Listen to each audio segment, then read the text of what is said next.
অনেক বছর আগের কথা। চারদিকে সবুজ ধানক্ষেত, বড় বড় বটগাছ আর শান্ত পুকুরে ঘেরা একটি ছোট্ট সুন্দর গ্রাম ছিল কিষ্টপুর। গ্রামের মানুষ ছিল পরিশ্রমী, সরল আর একে অপরের সুখ দুঃখের সঙ্গী। তবে সবার জীবন একরকম ছিল না। সেই গ্রামের এক প্রান্তে একটি ভাঙা টিনের ঘরে থাকত হরি আর তার স্ত্রী মিতা।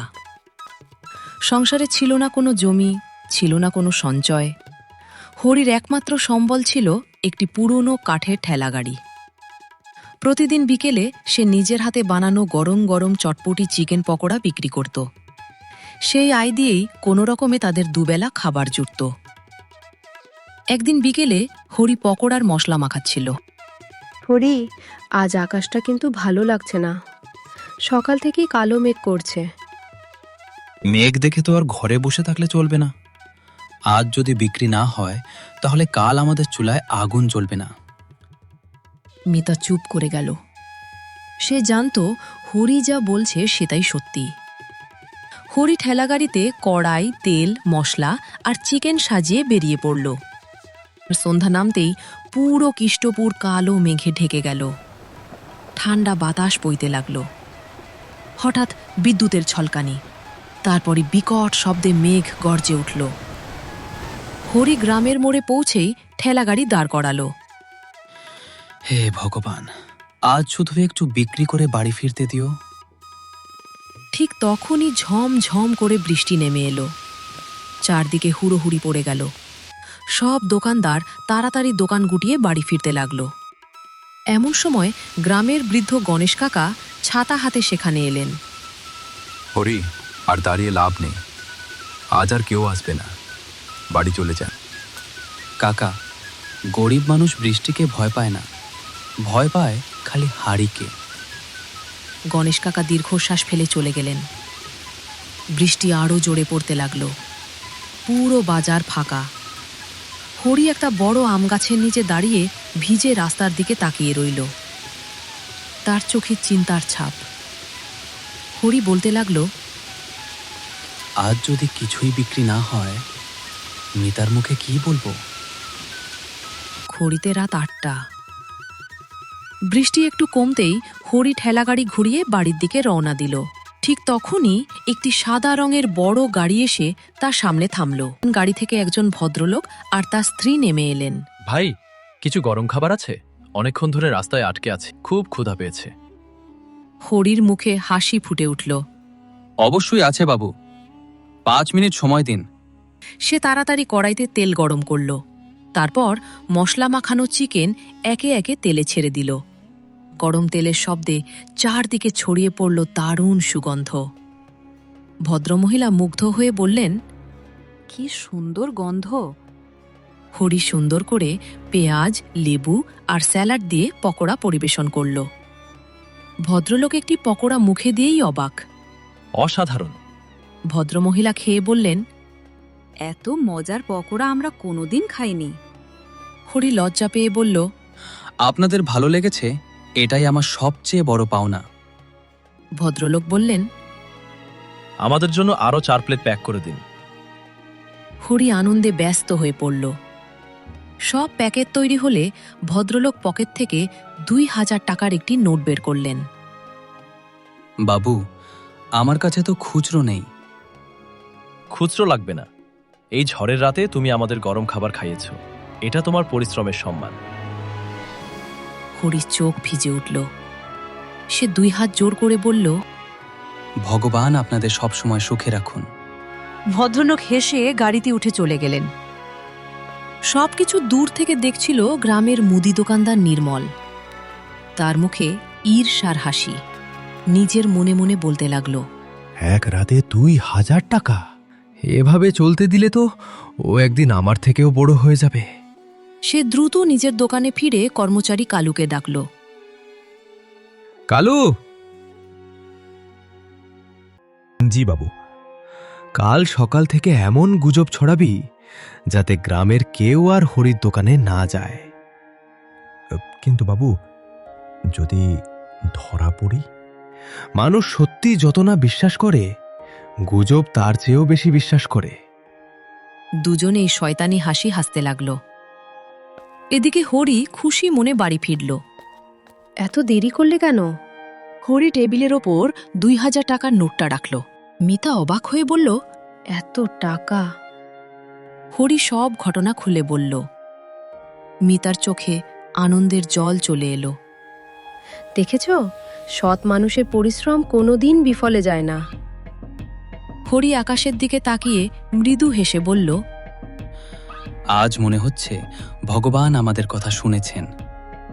কিন্তু হরি জানত না তার এই সুখের রাতের পরই শুরু হতে চলেছে নতুন এক লড়াই। কারণ নির্মল ইতিমধ্যেই তার বিরুদ্ধে ভয়ঙ্কর ষড়যন্ত্রের পরিকল্পনা করে ফেলেছে।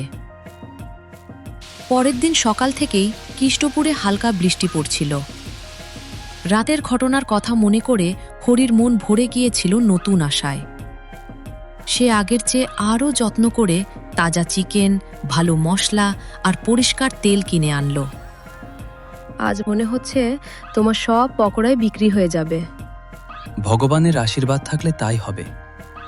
বিকেলে হরি ঠেলাগাড়ি নিয়ে বাজারের মোড়ে পৌঁছে আগুন জ্বালিয়ে কড়াই বসালো। অন্যদিকে নির্মল তার কর্মচারী কালুকে নিয়ে হরির দোকানের সামনে এসে জোরে জোরে বলতে শুরু করল, আরে সবাই সাবধান, এই পকোড়ার গন্ধটা কেমন অদ্ভুত লাগছে। বাবু, মনে হয় বাসি মাংস দিয়ে বানিয়েছে। হরি অবাক হয়ে বলল, নির্মলদা, এসব কি বলছেন? আজ সকালেই বাজার থেকে তাজা চিকেন এনেছি।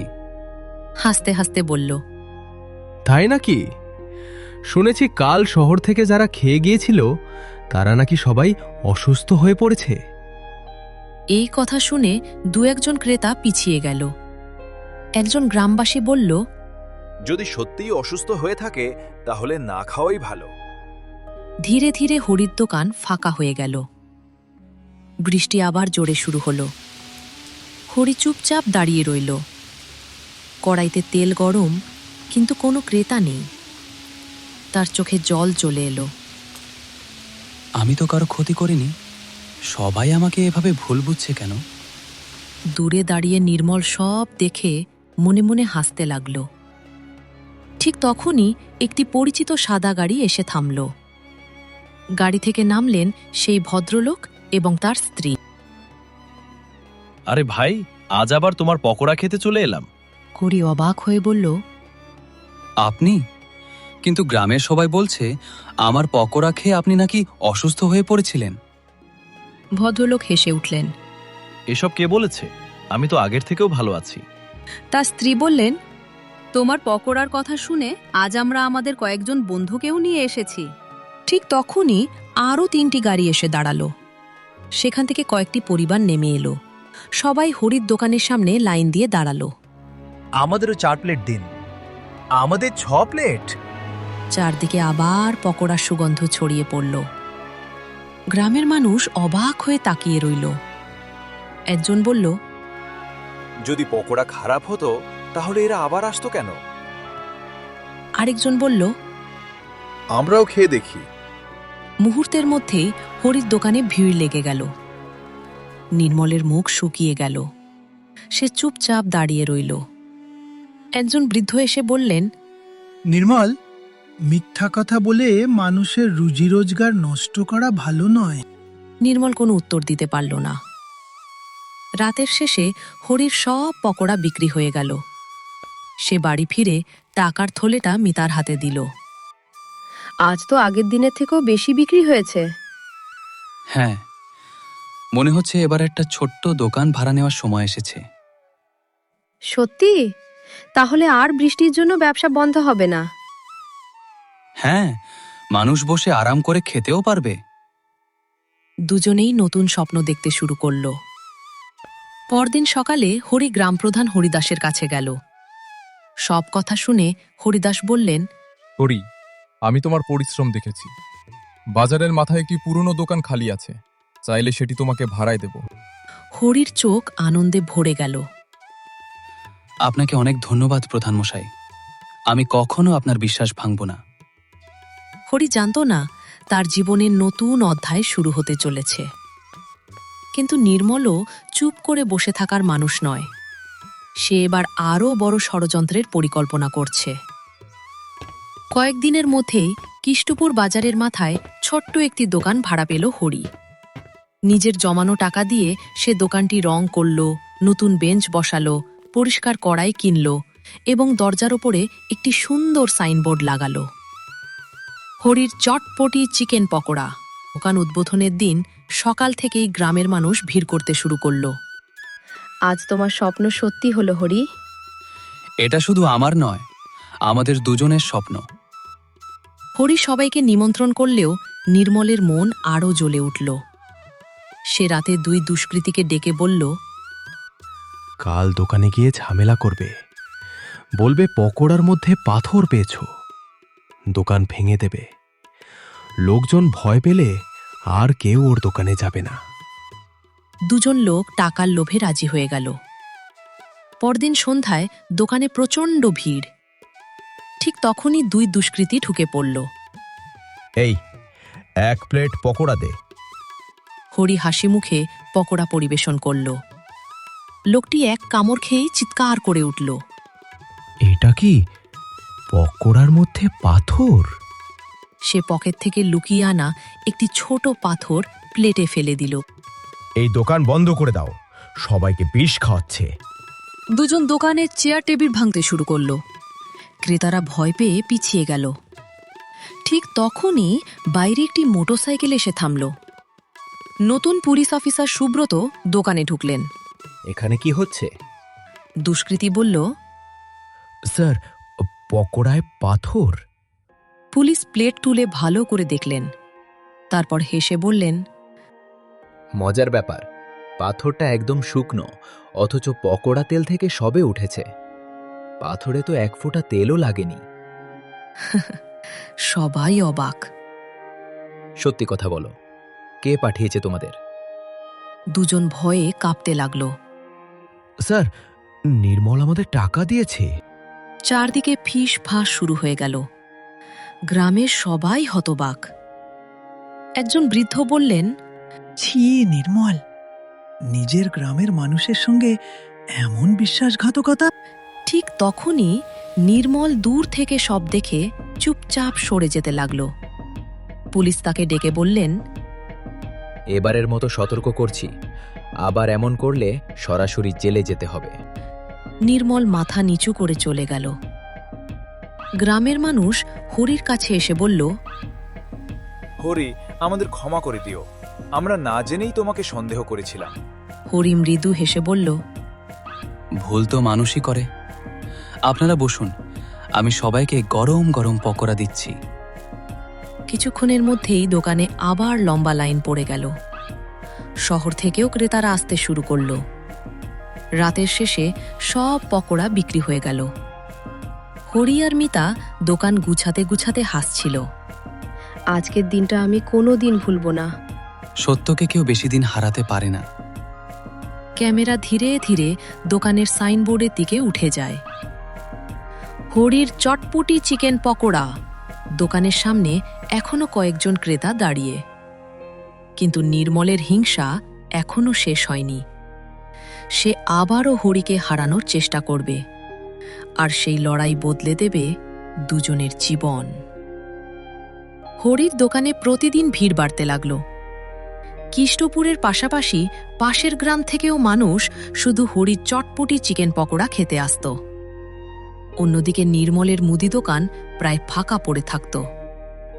একদিন রাগে ক্ষোভে নির্মল বলল, যদি হরি পকোড়া বিক্রি করে এত টাকা আয় করতে পারে, তাহলে আমিও পারবো। পরদিন সে শহর থেকে দামি তেল, বিদেশি মশলা আর নতুন কড়াই কিনে আনল। দোকানের সামনে বড় একটি বোর্ড টাঙাল, নির্মলের জাদুর পকোড়া। উৎসাহ নিয়ে নির্মল পকোড়া বানাতে শুরু করল। কিন্তু সে রান্না জানত না। কখনো বেশি নুন, কখনো অতিরিক্ত ঝাল, আবার কোথাও মশলার ভারসাম্যই ঠিক থাকল না। গ্রামের অমলবাবু প্রথম পকোড়া খেয়ে মুখ কুঁচকে বললেন, নির্মল, শুধু দামি মশলা কিনলেই ভালো রান্না হয় না, রান্নার সঙ্গে ভালোবাসাও লাগে। এক এক করে সবাই চলে গেল। সবাই সোজা হরির দোকানে গিয়ে লাইন দিল। নির্মল হতাশ হয়ে দোকানের সামনে বসে পড়ল। সন্ধ্যায় দোকান বন্ধ করে হরি দেখল নির্মল একা বসে আছে।